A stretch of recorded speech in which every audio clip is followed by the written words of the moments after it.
Hi everyone, I am Heather, and I want to welcome you to Magnificent Authors Podcast, brought to you by Magnificent Mamas. This is the show where we'll celebrate the magic of storytelling and the power of words.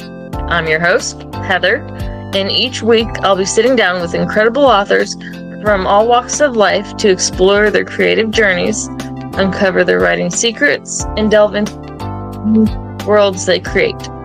Whether you are an aspiring writer, a passionate reader, or simply curious about the minds behind your favorite books, this is the podcast for you. So grab a cozy blanket, pour yourself a cup of tea, and get ready to be inspired by the magnificent authors who join us. Let's dive in. Hello, everyone. I am Heather with Magnificent Mamas and Magnificent Authors Podcast. We are joined here today with author Gary. How do you say your last name? Cadet? Cadet.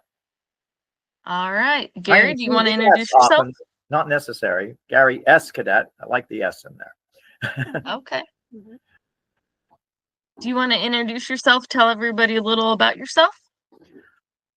Oh, dear. It's always awkward to talk about yourself. Well, I'm a novelist. I've published nine books through actual publishers. Been writing for quite a long time. I write literary novels, and I write literary novels masquerading as genre. And I have a book coming out, I think, in a couple of months, on the Melange imprint, Melange Books. Very good, very good publisher. Let's see, been a journalist for 30 years. Making a living writing for 35 years. That's all I do is write. I do a lot of screenwriting, a lot of ghost writing for movies and TV. Been doing that since 2004. I probably authored about 260 full-length screenplays, 40 episodes of TV shows, wow. 10 pilots, 8 full-fledged pitch decks, and that's how it goes. Is there anything that you can tell us the names of, or no? No, because ghostwriting is kind of, you blow your cover. Yeah. and I figured I'd ask. It didn't hurt to ask. Oh, no, never hurts to ask. And sometimes you also have to sign NDAs because. Yeah, that's kind of what I figured, but I still wanted to ask and see. Then again, sometimes what you've written is just so mandatorily terrible that you really don't want to be associated with it. I have written some of the crappiest movies ever to be actually made. I've actually had a couple that I wrote said this will never get made. It's really too terrible, and then shockingly, it's on every freaking cable provider. Oh wow! My utter shame. That's crazy. It's crazy the movies that they make. I'm sorry, say this again. I didn't mean to interrupt you. I said it's crazy some of the movies that they make. Oh boy. It is. But it's like publishing. I don't know how books manage to get published because there's so much controversy and incompetence and warring factions going on, underneath and sub rosa, and the same thing with movies. I'm always amazed that anything gets made, but I have my own movie pitches in there. I've got pitch decks on the tables of several providers like Miramax and so forth. Let's hope that something takes. I have actually pitched Miramax before a couple of times, going back as far as actually having met Harvey Weinstein. Oh wow! He called me Greg. Awesome. He called me Greg, and got the title of my novel. Got the title of my novel wrong, but that's okay. What else can I tell you? Ask me questions. I'll give you all the best answers I can. Okay. Well, I was just going to say real quick before I ask you another question.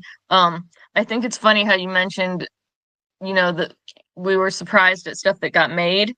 And I was thinking about a book that I read once where, the main character went by one name, and then halfway through the book, it was a different name. And they kind of missed out on editing very well. And I'm surprised it got published. On certain publishers, the editing is lax. And sometimes there's no editing. And it used to be in the book industry, there was proofreading and there was copy editing. And then there'd be a thing that doesn't exist in the world anymore called gross editing, which would be where the editor of your book, the titular editor who acquired your book and was working for the publisher, would go over the book and decide which chapter goes where, whether or not there's anything that needs to be included, whether the structure of the book works, et cetera, et cetera. And it would be the overarching edit, and all of the minor details would be handled by copy editing, which I don't think exists anymore. It's all been mechanized.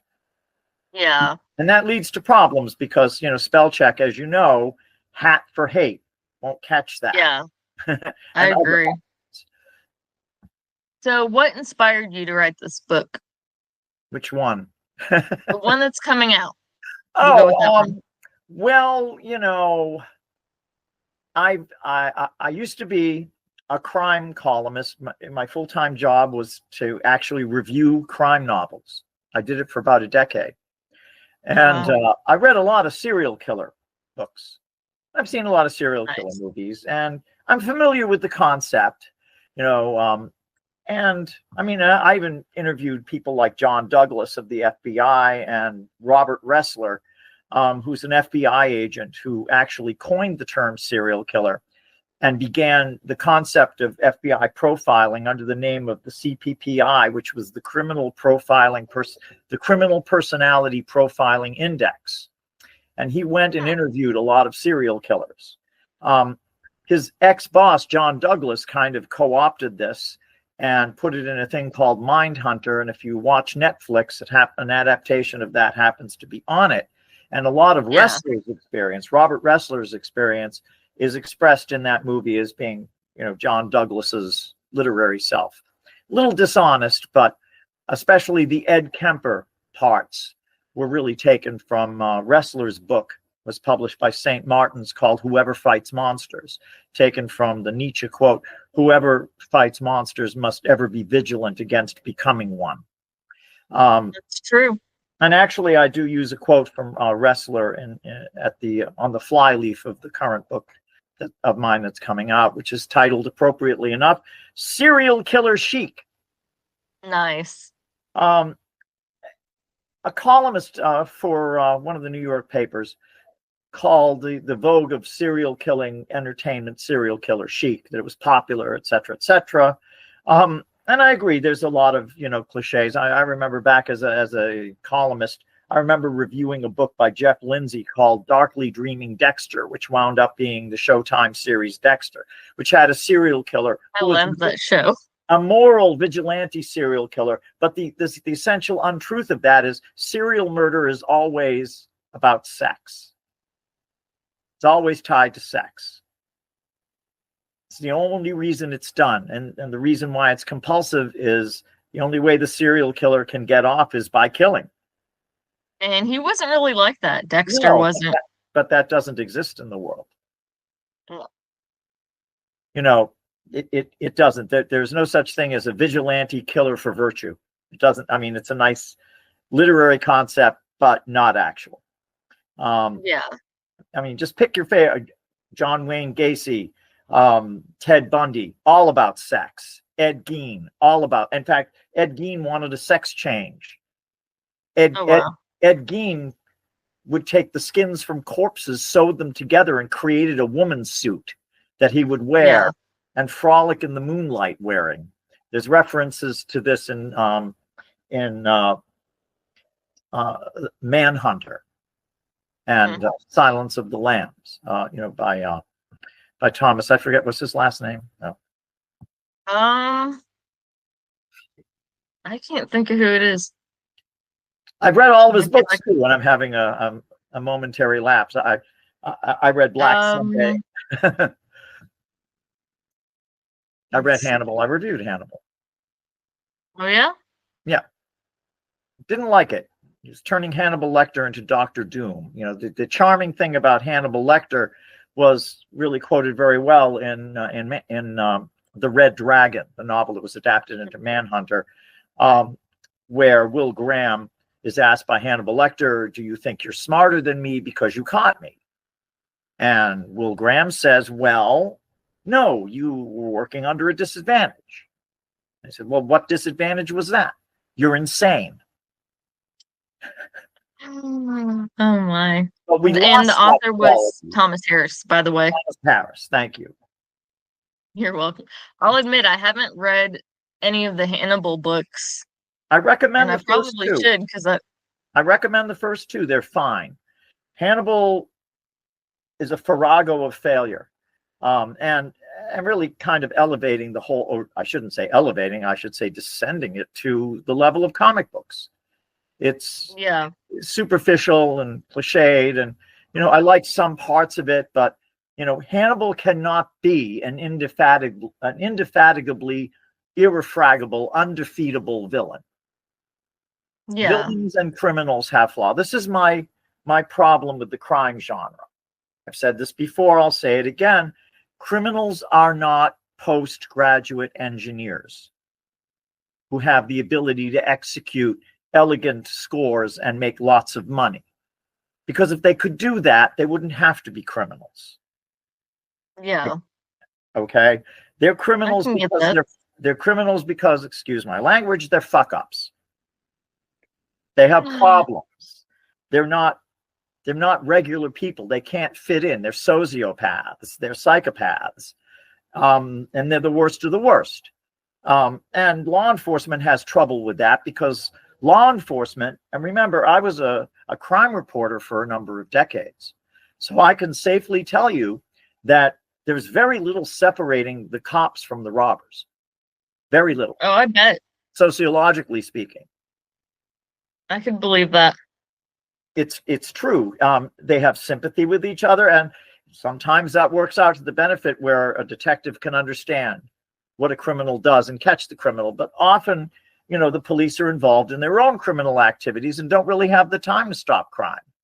Yeah, And the if you dirty think that I'm cops. just pillorying the police and being unfair, I'll point out that back in late 90s, early 2000s, the DEA busted about 40 Boston police officers and detectives, who were running a steroid ring. Oh, wow. The biggest in the Northeast. 40 That's so DEA, sad. 40 odd DEA arrests of cops. What does that say? And New York's no better. This is I not can see that. being antithetical to the police, but I hung around with them. I went on ride-alongs. They weren't the most salubrious of characters. And because I was a journalist, they would try to humiliate me. They'd call me into a particularly gruesome homicide and expect me to get sick.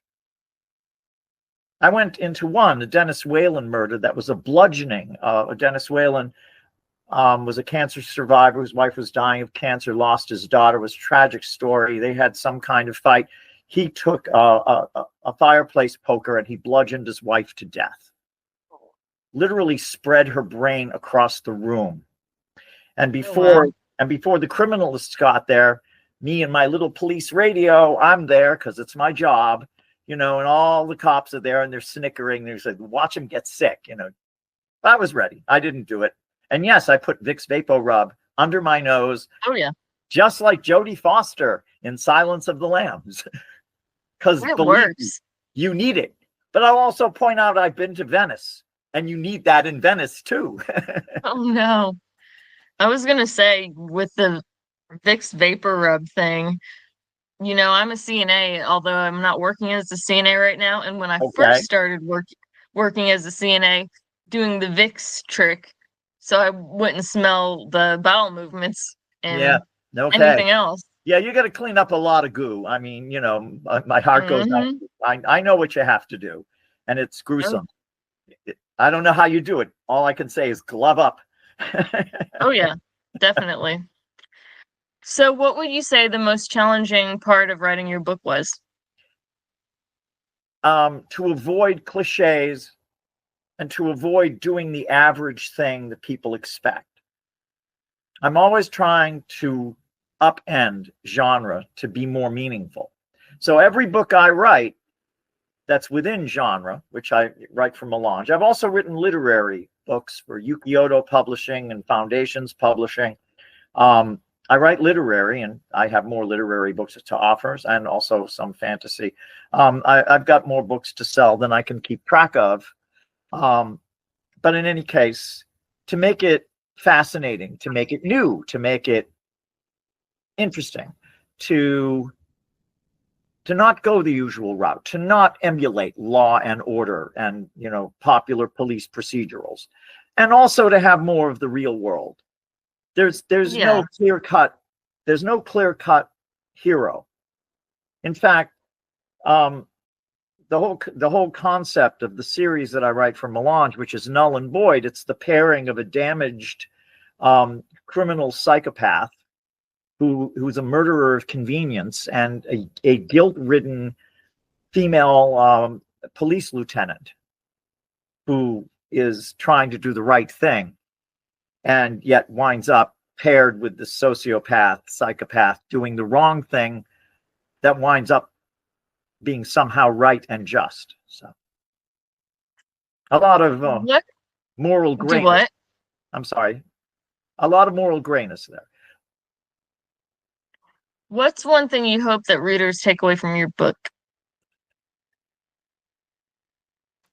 That,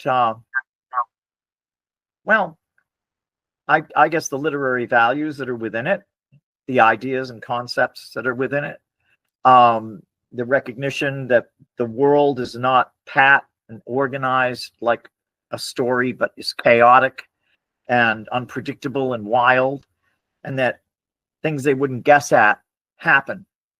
And I try to provide that. I try to provide surprises.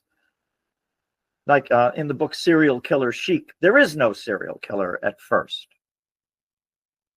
In fact, it's a couple of victims of one of Null. We have two protagonists. We have Joseph Xavier Null, who was a low-level bagman for a criminal organization that he ultimately wound up wiping out.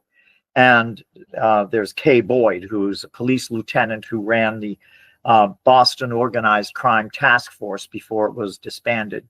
She used him as a decoy informer to protect an informer she had within that criminal organization. And it turned out that Null was the more effective informer, but unfortunately was nearly tortured to death.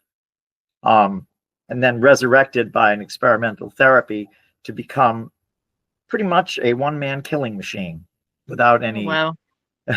With his amygdaloid nucleus completely destroyed, has no registering of fear, hesitation. He doesn't have any emotional response to anything, including pain. He doesn't even have a reason to live, so he has to create reasons to live, and they usually involve murder of convenience. In fact, I always want to present crime as being criminal, meaning that criminals are very happy to kill you to get their agenda across. There are no virtuous criminals.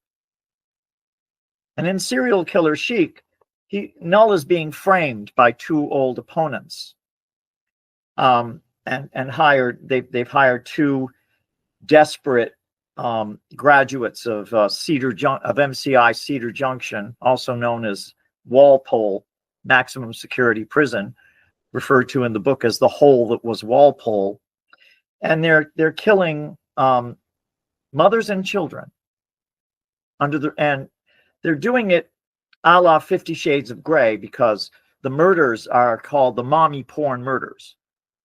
Oh wow. And they're done to frame Null. Unfortunately, one of the hired murderers, Roger Kenspeckle, decides he likes it enough and in the body of the book actually becomes a serial killer, doing it for pleasure and no longer caring about payment or retribution. So that's a surprise, something different. Mm-hmm. Finds he has a taste for it, has a sexual affiliation with it. Yeah. Do you have a favorite passage or quote from the new book? I don't know. I could find one if you want. It might take me a minute. If you want to, it's up to you. Well, if you can bear with me, I will see if I can come up with one, and I'll answer questions while I go look for it, to go find it. Okay. Too. I'm never averse to reading my work.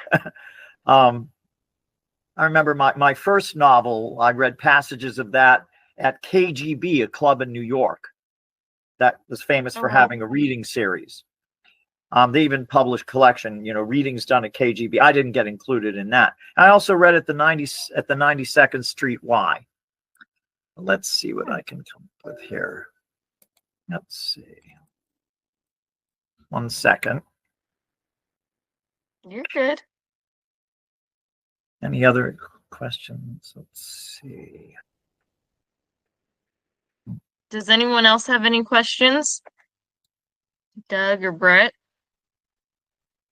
Doug knows me. He can ask me anything, probably. Yeah. I'm always curious as to where ideas for novels come from, and then the process of sort of building, how do you start the writing process? I mean, everyone has a different approach. Like within journalism, there's two ways of writing, and they're actually equally effective. One is you just start writing from wherever. You're just getting the information down on pages, a lot of times in clean paragraphs, and then you organize it afterwards. The other is just to write in a purely linear fashion where you start from the beginning and keep going. When it comes to novels, some people just sit and write them. Other people have outlines and note cards and so forth. But Gary, I don't think you've ever talked about your process of where the idea comes from, and then how you start to structure what ultimately is going to become a novel. Well, there really isn't all that much for me to say about it, to be honest. I just sort of ruminate on whatever it is I want to write, toss it around in my head, and I do a lot of daydreaming, and I don't really take any notes or write anything down. Sometimes if I'm really pressed to come up with something within a series, I do the same thing that I do when I'm assigned a screenplay, which is I write a 1-sentence log line, and then I write a short, maybe 200-300-word paragraph that can be used if it were a screenplay or an episode or a pilot for a series. It would be the coverage. They call it the coverage. Otherwise, it's just a little synopsis, or maybe would be the back flap copy, or would be what they call a blurb. So then you would say you're more of a pantser, like I hate that pantsers term. I don't buy the pantsing thing. You could say it all comes clear to me and is planned out in my head, and I just write it down. I mean, I sympathize with Alfred Hitchcock, who used to say, well, I have a great idea for a movie and I can see it all in my head, and it's perfect, it's whole, but I would just rather write it out quickly and give it to someone. Instead, I have to go through the grueling process of making it a movie. Yeah. So it's like, I've got it all in my head. I've imagined it. I like to get rid of it. Oh shit. I have to sit down and actually write it out. Yeah. But no, I guess you could say I improvise a lot, but I know what I'm going to do when I sit down. I don't have a horror of the blank page. I put up the blank page and then I start writing, and it comes, and I know this is kind of heresy, but I only write one draft. Okay. That's it. Well, I'll read you this quick quote. This is a quote at the beginning of the book. Okay. You'll appreciate. This is the pursuit of justice is not for the faint of heart. It requires unwavering determination and a willingness to confront the unimaginable. That's from Robert Ressler, who coined the term serial killer and was the inventor of profiling. I like that. Well, I don't know. Maybe I don't know. Should I read from the beginning of the book? If you want to read a little bit, that's fine with me. I'll read the beginning quickly. Sordid. If a brilliant, glaring, bright white light could ever be called sordid, then the whole color of the big room of the squat that disgraced Boston Police Lieutenant K. Boyd blundered into could credibly be described as that. It was a sordid effulgence. The room exuded sordor that was obvious to her, even as her eyes adjusted to its sustained flash of so much color that it topped out as having virtually no color at all. The hallway she had just emerged from was a rough, dog-eared Bible black, which made the shock of her initial entry into the squat that much more jarring. Boyd was a study in contradictions from just her physical appearance alone. Though she stood maybe 5'5", her overall carriage made her seem taller. It was easy to see that she once had quite a shapely figure, but too much alcohol, bad food, and a preference for the unisex or androgynous look in plain clothing made you have to look twice to see it. And it's quite likely that you would look twice to see it. Her close-cropped, graying auburn hair and the drab clothing might have had you make her for a bull dyke, but she was the furthest thing from it. And despite the fact that in real life, she could do what movie star actress heroines could only do in the movies, bring a large man down to the ground and cuff him from behind in a few easy moves without missing a trick, you would never once suspect that she would or could do that, which was how she wanted it. I like that. I'll read Definitely grabs your attention. I'll read a little more. Okay. Only you, she groaned in a parody of pain. You're surprised, Kay? Unable to anticipate my every move? Spare me the rhetoric. I'd have thought by this time, taking into account the fact that I only have maybe 5 or 6 real moves to make at any given time, that I'd be predictable to you by now. Oh, you're definitely that, you batshit crazy bastard, and yet I still don't understand you. Mass murderer. Let me see here. Mass murderer, criminal savant, and now the former meth king of New England, Joseph Xavier Null, a.k.a. DQ Null, Joey X, and, now that the street had become more relaxed about uttering his name, with only one uneasy look over the shoulder, whereas before that look would have been almost constant, just plain Null, cracked open his throat again to speak, sounding as parched, dry, and distant as a minor bird approximating human speech. You know it, Kay, so don't pretend you don't. You know it. I only do one thing. Yes, we all know about it, Null. Everybody in New England who's only heard your name once knows what the punchline to that old chestnut is. And here she began to sneer. Just one thing. You do just one thing. She shook her head in mock disappointment and amusement. Null clapped his hands once, presumably as a sign of approval, although you couldn't be sure of his meaning down to the simplest of acts. There was always some sort of subtle mechanism at work within Null, which was why he seldom moved quickly. Every move he made was born of the hesitation of calculation. If you didn't know it at the time, you'd come to know it sooner or later, that if he ever moved fast at all, someone's life was seriously on the chopping block. And if you were in close proximity to that move, the life on the chopping block might very likely turn out to be your own. I think that's enough. I don't want to take up all your time. That's the opening. It sounds very good for sure. I'm sorry, I didn't mean to talk over you. Sorry. I don't know why that was being weird there for a minute in my audio. So I'm sure I've told you this, but on the day that your podcast airs, which will be, actually I have a date. Hold on just a second. On the date that it airs, though, it'll be featured on YouTube and Spotify. Excellent. And then, hold on. Let me see what day it is.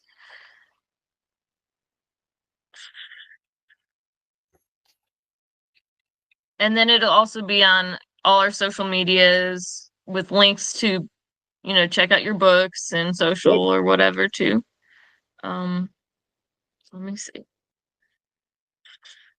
It looks like the tentative date that I have is January 9th. Okay. So. Might even be around when the book comes out. I'm not really sure when it comes out. I know it's being edited right now, but I haven't seen the edits yet. Yeah. Is there anything else you would like to say before we get ready to end? Go to Amazon, buy my books, all of them. I have 9. If you like literary fiction, I have that too. The Ogre Life especially. It's about chaos and bodybuilding and unrequited love. All things that should fascinate you. But certainly, if you like crime and you want something different that doesn't do what everybody else does and isn't really in the main, if you're tired of Jeffrey Deaver and Michael Connelly and you want something with more meat on the bone, you might want to check out the Null Boyd noirs. of which this new book will be the 5th entry. And that's my personal Definitely. plug. Did I plug that okay? Perfect. Excellent. Does anyone else have any questions for Gary? I There's don't think nobody here so. but Brett and Doug. They all know everything about me. Go ahead, Yeah, Doug. yeah. Let me know when the new one is out, Gary. I love the beginning. Okay, good. I will. I definitely do that. Definitely. And All right. Well, I want to just say I wanna thank you do so your- much, your Gary. promotion, your $30 book of the month, whatever it is. I want to do that. So send me some stuff on that and I will sign up for that to help promote it. Definitely. I think that'll be a good For thing sure. to do. And I appreciate you giving me the opportunity to, promote myself shamelessly. Well, it's been a pleasure getting to know you and hearing about your books and your life in general, and it sounds very interesting. Okay. Well, thank you so much. You're welcome. It's been a pleasure. Likewise. Thank you. You're welcome. Okay. And that's a wrap on another episode of Magnificent Authors Podcast. Thank you so much for joining me today. It was a pleasure to share another inspiring conversation with a talented author. If you enjoyed this episode, don't forget to subscribe to Magnificent Authors Podcast so you don't miss any of our upcoming conversations with amazing writers. And be sure to check out Magnificent Mamas on our website, which is www.magnificentmamas.us, or on our Facebook page for more inspiring content from incredible authors. I'd love to hear your thoughts on today's episode. What resonated with you the most? Head over to Facebook or leave a comment on our website and let me know. Until next time, keep reading, keep writing, and keep those imaginations soaring.